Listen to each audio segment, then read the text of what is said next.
Good evening, and welcome to the Gospel Light Radio Show. Tonight we are going to be discussing, again, a topic that I've been dealing with for quite a while, the rise of the nuns, and specifically we're talking about the way that we're losing our younger people, the millennial generation, in the church. And a lot of the reason for that is because there are changes happening in society that our young people are exposed to, that they see as positive change, and they want the church to reflect that. And in most cases, it's a kind of naive desire for what they see as social progress to happen in the context of the church, where the church has structures that exist for a reason. We talked about how they want to be allies to the homosexual community, the LGBT community, and how there is a reason why the church has a stance and a position on that topic that cannot be changed. We talked about they want to be equals, and how there is a desire for an equality, an erasure of the differences between the sexes, and again, how the church and how God has set up sexual differences as something that he values and something that he thinks that we should value. But tonight is a little bit different. Tonight we're talking about diversity, and specifically racial diversity. And just like not all change is bad, there are things that can be changed for the good. And I think that this is an issue where the millennials and the Christian left, as they have styled themselves, actually have a decent point. I'll start off by talking about one of the most awkward conversations I've ever had. As you know, I'm a member of the Waterview Church of Christ in Richardson, Texas. The Waterview Church of Christ in Richardson, Texas is a majority Caucasian congregation. I believe besides myself, there are 4 other black men in the congregation, as far as I know, and this is a congregation of approximately 750 people. So I stand out when I'm in worship, because there are not very many of us. And as you may or may not know, when I moved to Texas from East Oakland, I was the primary song leader at East Oakland for a long time, for many years. And so when I get to Waterview and I get the opportunities to lead singing, which come sporadically, people do enjoy it, and people have good things to say about it. And so one day, after I had led singing on a Wednesday night, the next Sunday morning, this nice elderly lady comes up, and she decides that she's going to give me a compliment. And she has a very bright smile on her face, and she's getting ready to tell me what a good job that I did. And she said, I really enjoyed your singing, and I really liked the way that a lot of, and she stops. And you can see the smile fade from her face slowly as she realizes she has talked herself into a rhetorical corner. She does not know how to finish this sentence without sounding offensive. So I can see her thinking about what the next word she wants to say should be. And I'm trying to maintain my smile and not make her feel any more uncomfortable than she already feels. So she leans in and whispers, "Black." And from there on, she tries to continue her thought, but she's obviously visibly distracted by the fact that she did not think about how this conversation was going to go before she started it. And that awkwardness, that inability to even really talk about the subject of race, even when it's neutral or tangential to the subject that we're talking about, is the problem. It's been said that the most segregated aspect of American society is Sunday morning. Whatever congregation you go to, I don't even have to know where you live or what denomination you subscribe to or whatever. Chances are the membership of your congregation is 90% one race or the other. If you go to a congregation that doesn't look like that, consider yourself fortunate, but it has been my experience that the vast majority of congregations are fairly monochromatic in that sense. And this is in spite of all of the racial progress that we've made in the greater society. And in spite of what we teach regarding how we should treat people of other races. I mean, Brother Tim Finch has been on this show multiple times, has given multiple very good and very powerful lessons on the subject of racism. And we all understand that racism is not a thing in the Bible. The Bible doesn't care one bit about a person's skin tone or skin color. It's not ever mentioned in any particular scripture. It's only vaguely alluded to a couple of times, and it's always a neutral reference. It's never given any kind of connotation of being positive or negative. And so we understand that the Bible does not teach racism, does not support the concept of racism. We understand that our society has moved away from promoting racism, at least in an overt way.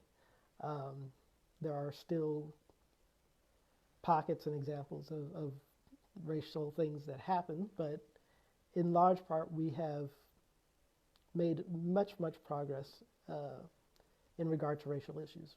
And yet, on Sunday morning, we go to congregations that are largely one race or the other. So much so that we refer to congregations as the white church or the black church, or the Hispanic church or whatever. And people use this language regularly because it's understood what you're talking about. And it's not even really questioned that much. So this becomes a problem, because if I'm supposed to be tasked with teaching the gospel to all nations, all creatures, every creature, go out and teach them the gospel and bring them into the body of Christ, how is it going to look? Put yourself in the position of a young person who wants to be an evangelist, wants to spread the gospel to his friends. And, he's got friends of multiple races. He's got an Asian friend and an Indian friend and whatnot. And so he tries to teach them about the gospel. But in the back of his mind, he knows that that means that he's got to bring them into the environment of his home congregation, and that his home congregation is a largely monochromatic experience. There's awkwardness that happens because no one likes to be the person who sticks out in a crowd. It is not a comfortable feeling to be the only black person in a white environment most of the time. And I think most black people can say that from experience, that it's not comfortable for us to be the only black person in a white environment. And in some cases, it's not comfortable for the people who are there, the white people who are there. And this is just my personal experience.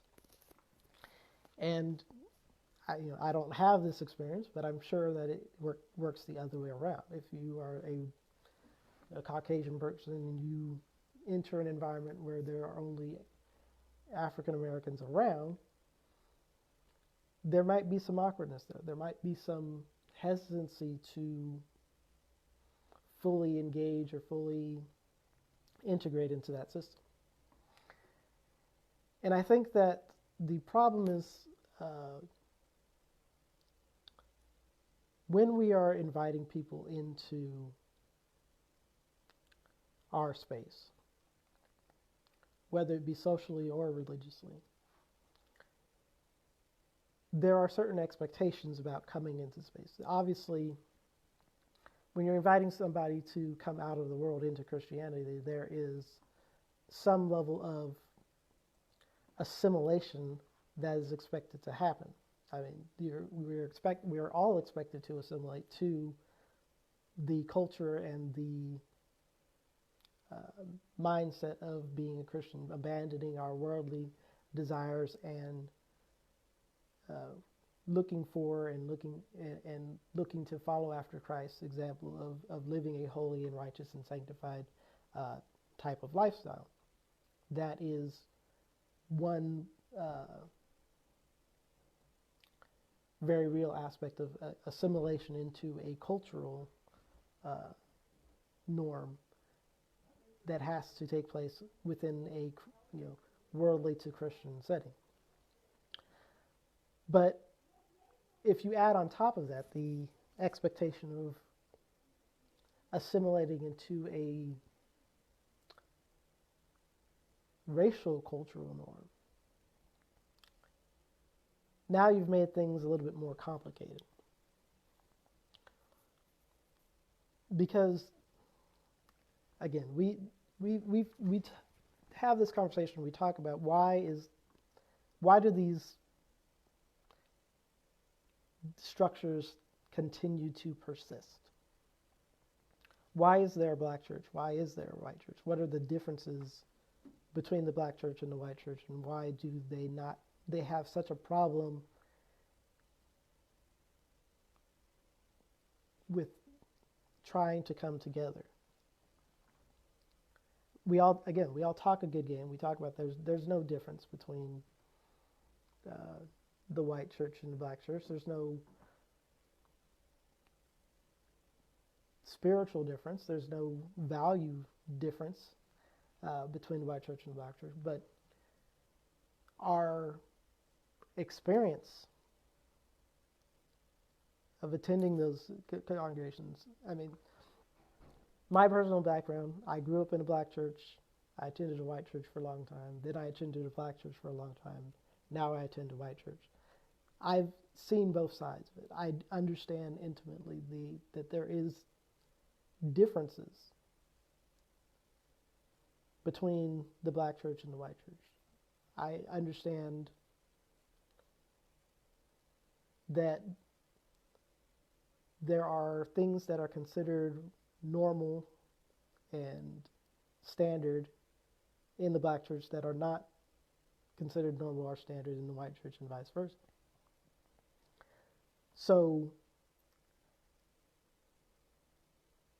how do we recognize that those differences exist and work to bridge those gaps in order to make the church feel like a place where everyone is accepted, where everybody is wanted and everybody is valued, where it's not just you have to be a certain type of person or a certain type of thing.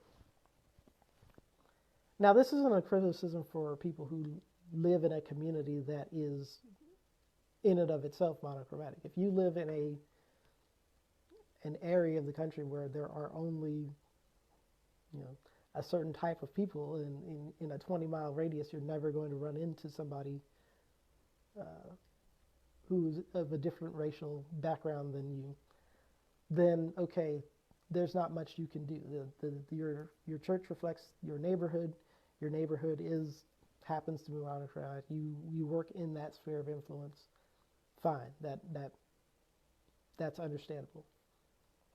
But if you're in a big city like Dallas or Oakland or San Francisco, where these are very diverse areas, very diverse cities, but your congregation is all one race, and then there's a congregation down the street that is all another race, that's something that we need to look at and understand. Why is this happening? Why are people driving 30 minutes out of their way to attend a church that has people that look like them, as opposed to feeling comfortable joining your fellowship?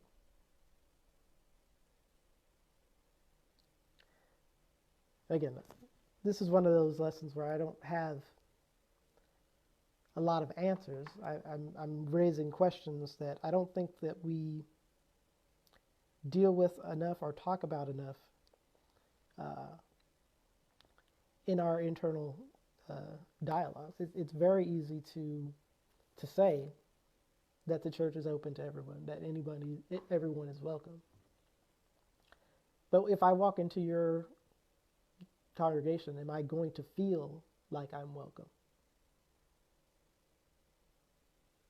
Or am I going to get the very unhelpful statement that I get sometimes when I walk into a white church? Like, hey, have you ever attended the XYZ black congregation down the road? And I don't think that people are making that statement to be mean or to be negative. I think they're just trying to make conversation, but it comes off as,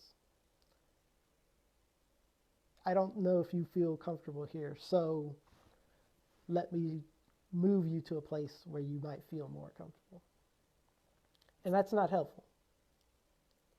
The goal isn't to move me to a place where I would feel more comfortable. The goal is to make your space more accommodating, make it so that I feel comfortable worshiping with you.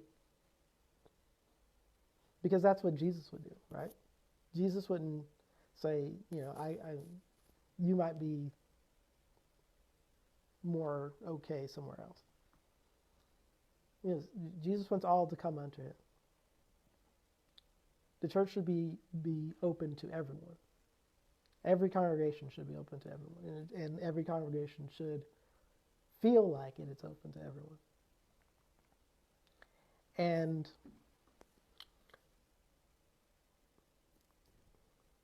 I think there are things we can do, but it's going to take some work. I mean, part of what I'm doing now is that instead of going out of my way to go to a black congregation, which there are a couple that I could go to. I mean, it's Dallas. There's a bunch that I could go to. But I'm making a conscious choice to go to the congregation in my community, the closest one to my house, and be an active and productive member of that congregation. And to Waterview's credit, they've been very accepting of me. Um, but again, there's still only four of us, and how we grow that number, how we make other people feel more comfortable to not go out of their way. And I think a lot of that has to do with what we're doing in terms of getting other people involved. Whenever I get an opportunity to lead singing, that is a positive step that will help other Black people feel like, okay, I can feel comfortable here because they respect our tradition. They respect our style of singing because they allow uh, this brother to sing. They allow him to be involved in the worship service and be visible. That we're not withholding these positions from uh, other people just because of their skin color. So making the conscious effort to get people involved, even if they're not members of the majority culture, goes a long way. One thing that Waterview has done is they've recently hired a Hispanic preacher to help with the outreach towards the Hispanic population in the area.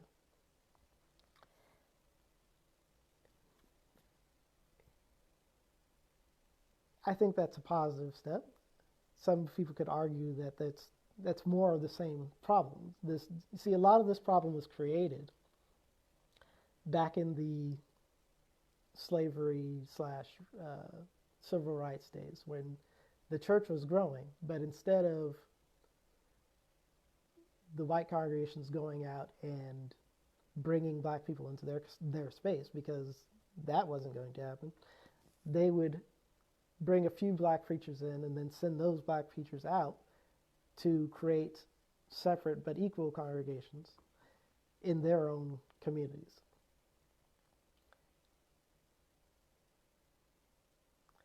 And maybe at the time that made sense, maybe at the time that was the safe option. But now we realize that probably was a mistake, because now we have this situation where we have these white churches and these Black churches, and we can't bring them back together. When what we should have done was taken a stand on the gospel at that time and saying, we're not going to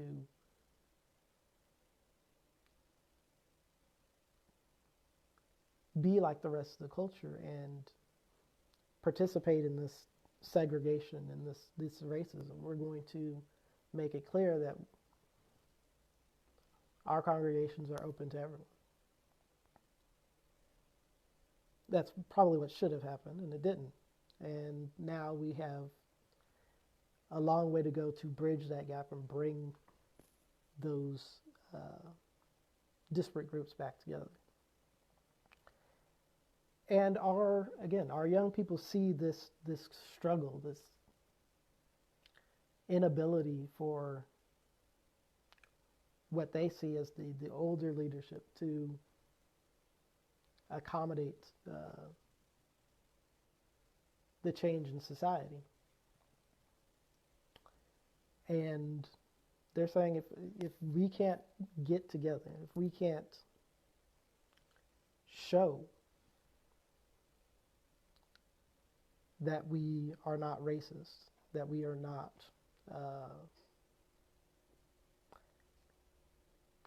excluding people who don't look like us, then maybe we actually do harbor some of that animosity, some of that negative emotional feeling towards one another. Even if we say we don't, even if we're saying all the right words, our actions don't show it. So when we go out, when we teach the gospel, we can't be discriminate when we teach the gospel. We can't say, I'm going to swerve around this brother who doesn't look like me so I can preach the gospel to the one who does.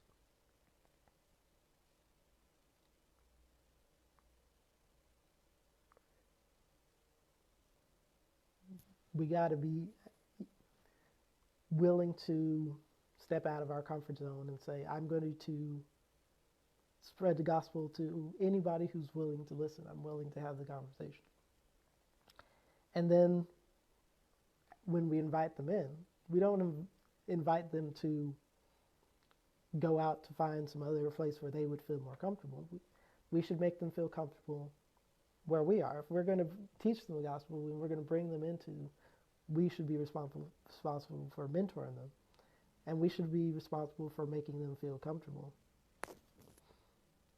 even in our situation. Like I said, this isn't easy. This is a reality that we've been dealing with for, I don't know, 100 years now. And we understand that it's a problem.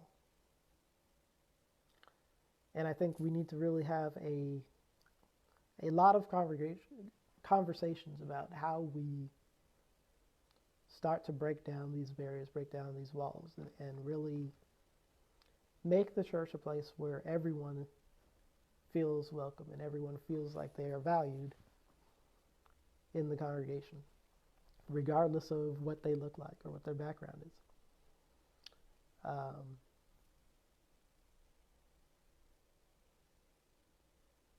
Because if we don't, we're going to continue to lose people who value diversity as something that should be aspired to. Now, again, let me be clear that diversity in and of itself is not a goal.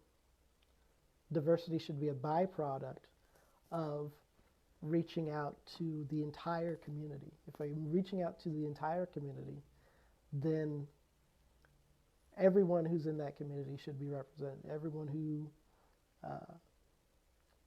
the more I reach out to my community, the more I reach out to my sphere of influence, the more my congregation should reflect the community that it sits in. And if my congregation does not reflect the community that I'm sitting in, then there is a de facto a problem with the way that we're doing evangelism, the way that we're doing outreach, and that it's only reaching a certain type of person, a certain type of group. And we need to understand why our message doesn't have a broader appeal. Because my gospel, my preaching should not only attract other African Americans. I mean, if I'm preaching the gospel and you're preaching the gospel has the power to save everyone. So whether or not I have the same color skin as you should make no difference in your receptiveness to the gospel. But if my entire congregation is just filled with people that look like me, and my community is not made up of people that just look like me, then something's wrong. There's something with our approach, something with the way that we're going out is not right. And so that's the the problem that we're trying to fix.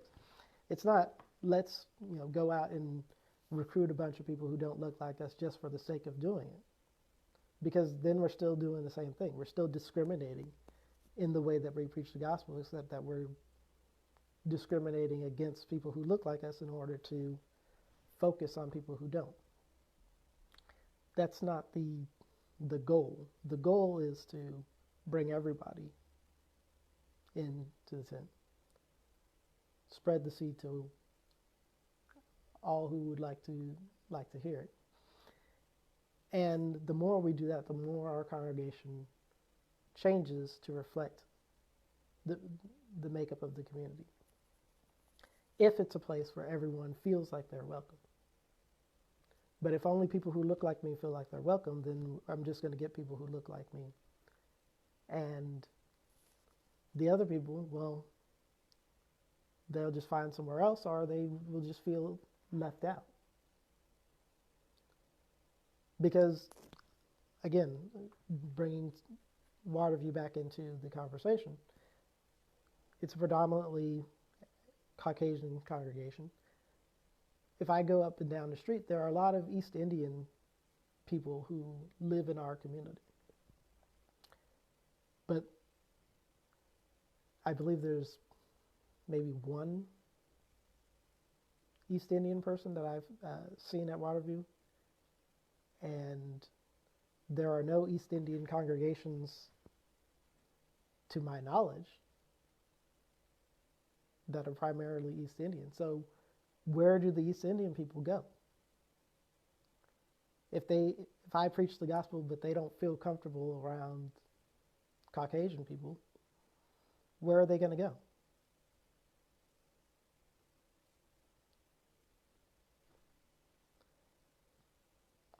That's a question that I don't know the answers to. So we have to make a concerted effort to not only reach them with the gospel, but to make them feel welcome in our environment. And is that going to mean that our congregation is going to have to change? Certainly. There are going to have to be changes. It's going to be uncomfortable. When I lead singing, it's not always the easiest thing, because they have to learn to sing songs that they know in a way that is different from the way that they're used to singing them. But in the end, what we generally learn is that we all have a positive experience, that we learn something that we didn't know before. We experience something differently than we've experienced it before, and we feel better for having done it. And I think that's the way that it should be. If we're doing something right, it's going to feel uncomfortable sometimes. It's going to be difficult. Preaching the gospel is difficult sometimes. But when we win that soul, we're going to feel great. Even if that means that we have to become all things to all people, if we have to change some things about the way we approach things in order to reach that person. So,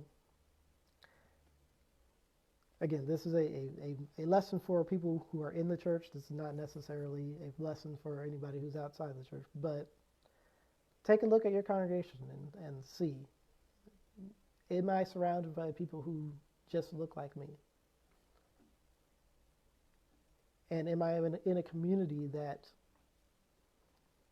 doesn't include people who just look like me? And if that disparity exists, what are we doing about it? Why are, what is causing this this change? And if we're the black congregation in this neighborhood and there's also a white congregation in this neighborhood, what are we doing in order to work together, in order to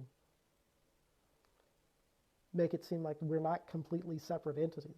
We're all one church. We should all feel like, I should feel like I could go into any congregation of the Church of Christ in this area and feel 100% comfortable being in worship. So if that's not the case, why not? What are we doing wrong? And again, the answer to that's probably going to vary from place to place and from person to person, but it's something that's worth exploring, and something that we as a body, each congregation specifically, but as a body as a whole, we need to break this up. There should not be a black church and a white church and a Mexican church and an East Indian church. There should be one church, and every congregation of that one church should reflect the fact that there is one church, that there's no racial division here.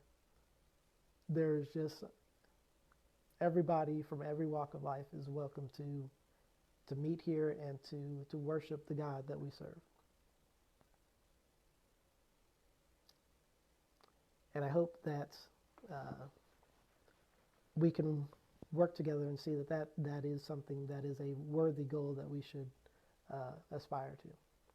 Again, not diversity for diversity's sake, but diversity as a byproduct of we are having as broad a appeal with the gospel as we could possibly have. We're not being selective in how we preach the gospel. We're not being exclusive with how we exhibit our Christianity, but we are welcoming and accommodating to anybody who walks through the door and says, I want to have a relationship with Christ. So the lesson is yours. These are just, again, thoughts that we need to think about and reasons that we're losing the battle. And again, this is the one point that I think that the Christian left has raised that I think they actually have a good point on, and we should be honest enough to acknowledge when criticisms are valid.